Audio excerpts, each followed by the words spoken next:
Bonjour les amis, je suis content de vous retrouver encore une fois pour étudier la dernière version du remboursement d'emprunt. Mes amis, nous avons déjà étudié le remboursement d'emprunt par annuité constante, puis par annuité variable. Et bien aujourd'hui, nous allons étudier la troisième et dernière version qui consiste à rembourser l'emprunt in fine. Qu'est-ce que cela veut dire in fine, mes amis? Cela veut dire tout simplement que le montant global de l'emprunt ne sera remboursé qu'à la fin de la période de l'emprunt prévu dans le contrat. Parfait. Et pour les besoins de l'étude, mes amis, nous allons carrément reprendre le même énoncé que pour les deux méthodes précédentes. Donc, on vous dit que le 1er janvier 2012, la société Arbouche a contracté un emprunt de 10 millions de dinars auprès d'une banque. On vous dit que cet emprunt est remboursable in fine à la fin de la cinquième année, c'est-à-dire au 1er janvier 2017. Donc, qu'est-ce qu'on nous demande de faire, mes amis? D'abord, de dresser le tableau d'amortissement de l'emprunt, puis de passer les écritures comptables nécessaires au journal de cette société. Par ailleurs, on vous rappelle, mes amis, que le taux d'intérêt de la banque est de 10%. D'accord, mes amis? Sans tarder donc, nous allons directement passer au tableau d'amortissement qu'on appelle également tableau de remboursement. D'accord, mes amis? Donc, amortissement, je vous rappelle, il ne faut pas le confondre avec l'amortissement des immobilisations, d'accord? Tel que l'amortissement des machines, des constructions, des équipements divers, etc. D'accord? Donc, il s'agit d'un amortissement physique, mais là, il s'agit d'un amortissement financier. Donc voilà mes amis comment se présente le tableau. Donc il n'a pratiquement aucune différence avec le tableau d'amortissement des deux méthodes précédentes. Donc il se présente en tableau de 5 colonnes que vous voyez ici. Donc la première colonne, elle reprend l'échéance. Vous voyez, la première échéance intervenant une année après la date de l'emprunt, c'est-à-dire au 1er janvier 2013, 14, 15, 16 et 17. Et là interviendra, si vous voulez, le remboursement in fine, comme son nom l'indique. Puis nous avons le capital restant dû, puis nous avons l'intérêt, le capital et enfin l'annuité. Je vous rappelle, mes amis, la formule universelle qui consiste à dire tout simplement que l'annuité c'est toujours égal à la portion du capital remboursé plus l'intérêt rattaché à la période. D'accord, mes amis? Donc voilà, commençons directement par inscrire ici le montant du capital emprunté. Nous avons dit 10 millions de dinars, n'est-ce pas?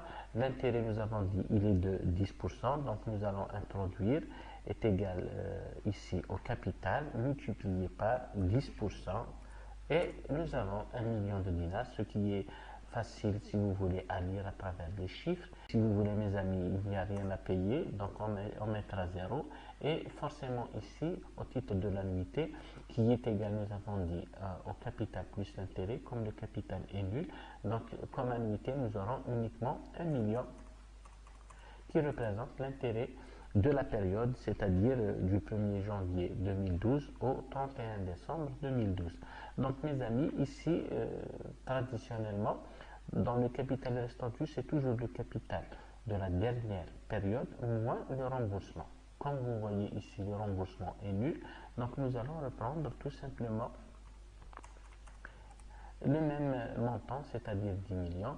Là aussi, vous avez forcément le même intérêt, d'accord? Donc, on pourra procéder par glissement. Là aussi, c'est toujours 0, n'est-ce pas?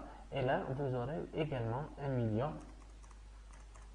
D'accord, mes amis? Voilà, jusque-là, normalement, c'est bon. On pourra procéder par glissement, mes amis, n'est-ce pas? Jusqu'à la dernière ligne de la colonne. Donc, nous aurons toujours 10 millions. Et puis là aussi, c'est la même chose, d'accord? À chaque fois, nous aurons le capital fois 10%. Nous aurons toujours 1 million au titre de chaque période. Là aussi, nous pourrons aller, mes amis, jusqu'au 31 de 12, plutôt jusqu'au 1er janvier 2016, mais nous nous arrêterons là, puisqu'au 1er janvier 2017 interviendra, mes amis, le remboursement in fine du capital emprunté. Donc nous avons 10 millions, nous allons inscrire ici 10 millions. Voilà. Donc, et là, si vous voulez également, dans les mêmes conditions, nous allons, si vous voulez, reprendre 1 million, puisqu'il n'y a pas de capital à rembourser au titre de cette période.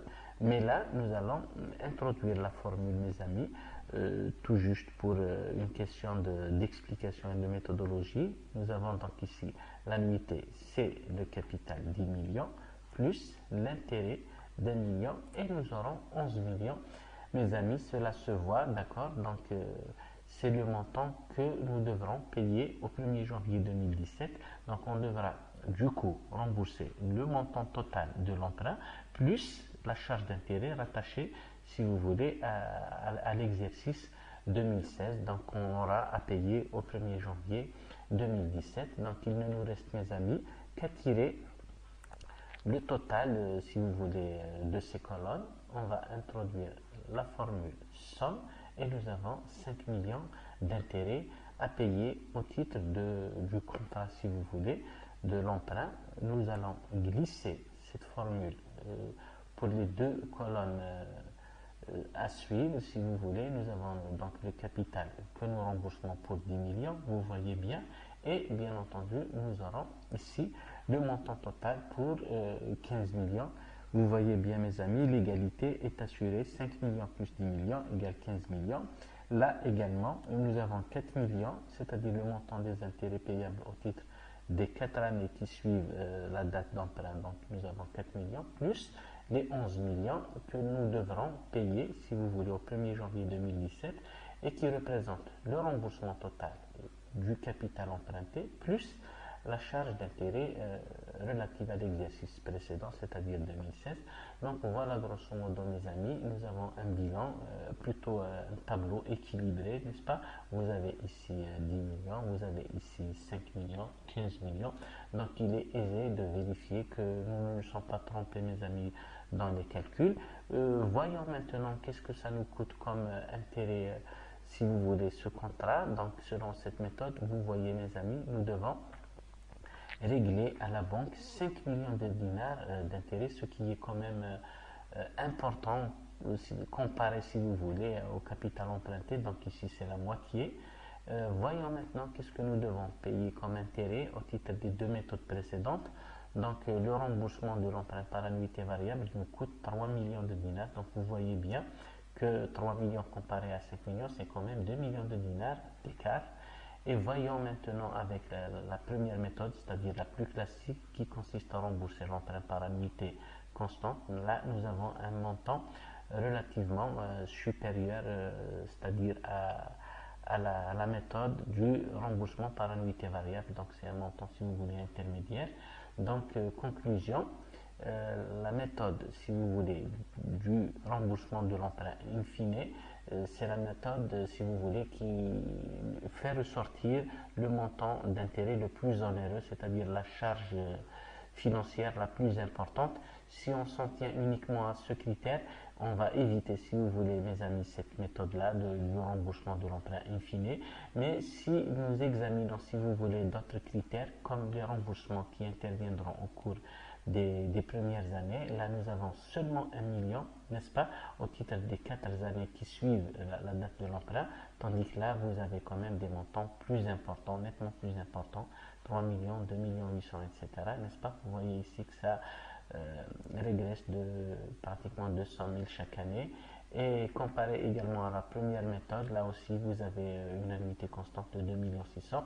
Ce qui va grever, mes amis, selon les deux premières méthodes, si vous voulez, sérieusement la trésorerie de l'entité, donc ce qui va freiner en quelque sorte son activité opérationnelle, ses activités d'investissement, etc. D'accord?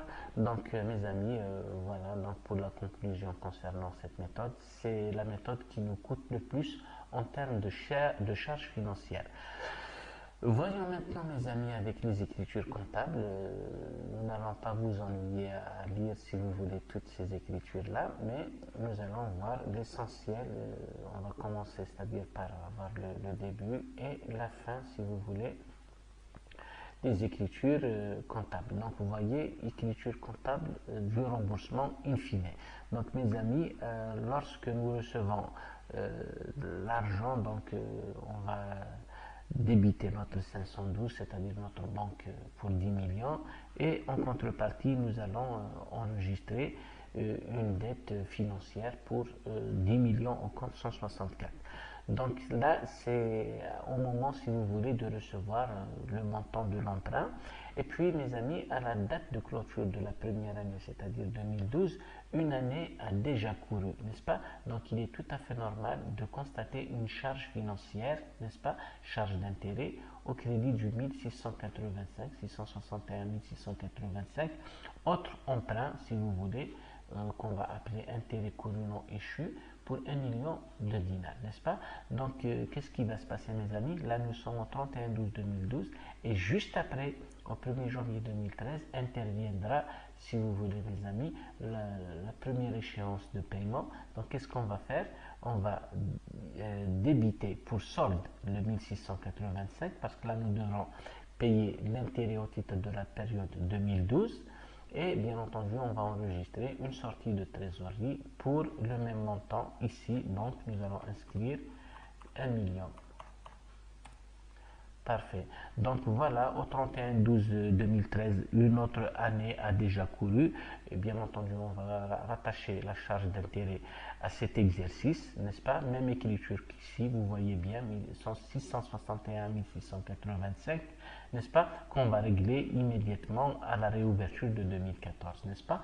Donc c'est pratiquement le même processus pour tous les exercices suivants. Et là, mes amis, donc on va juste retenir le même principe pour l'exercice 2016, n'est-ce pas? Là, 2016, nous allons payer l'intérêt dû au titre de la période 2015 et au 31/12/2016, nous allons constater la charge d'intérêt pour 2016, vous voyez 661 685, ce sont exactement les mêmes écritures. Il s'agit d'un processus répétitif, mes amis. Et puis, donc, au titre de la dernière, tout à fait la dernière échéance qui interviendra le 1er janvier 2017, comme ça se voit, s'il vous plaît, mes amis, ici, n'est-ce pas? 1er janvier 2017, nous aurons à payer 11 millions, n'est-ce pas? Donc voilà, on retrouve ici les 11 millions qui sont répartis si vous voulez, partiellement en intérêt courant non échu, c'est-à-dire ici, c'est l'intérêt de l'année 2016 plus le remboursement de l'emprunt pour son montant intégral pour 10 millions. Donc, vous voyez, 1 million et 10 millions, c'est ce qui nous donne ici les 11 millions qu'on va régler par banque. Donc, on va créditer le 512. Voilà, mes amis. Donc, voilà, nous avons terminé avec cette série donc, de 3 vidéos dans lesquelles nous avons aborder le remboursement d'emprunt, d'abord par annuité constante, puis par annuité variable, et enfin le remboursement d'emprunt in fine, c'est-à-dire c'est la dernière méthode que nous venons d'examiner. Donc voilà, j'espère que vous m'avez bien suivi, que ma méthode d'explication est relativement claire.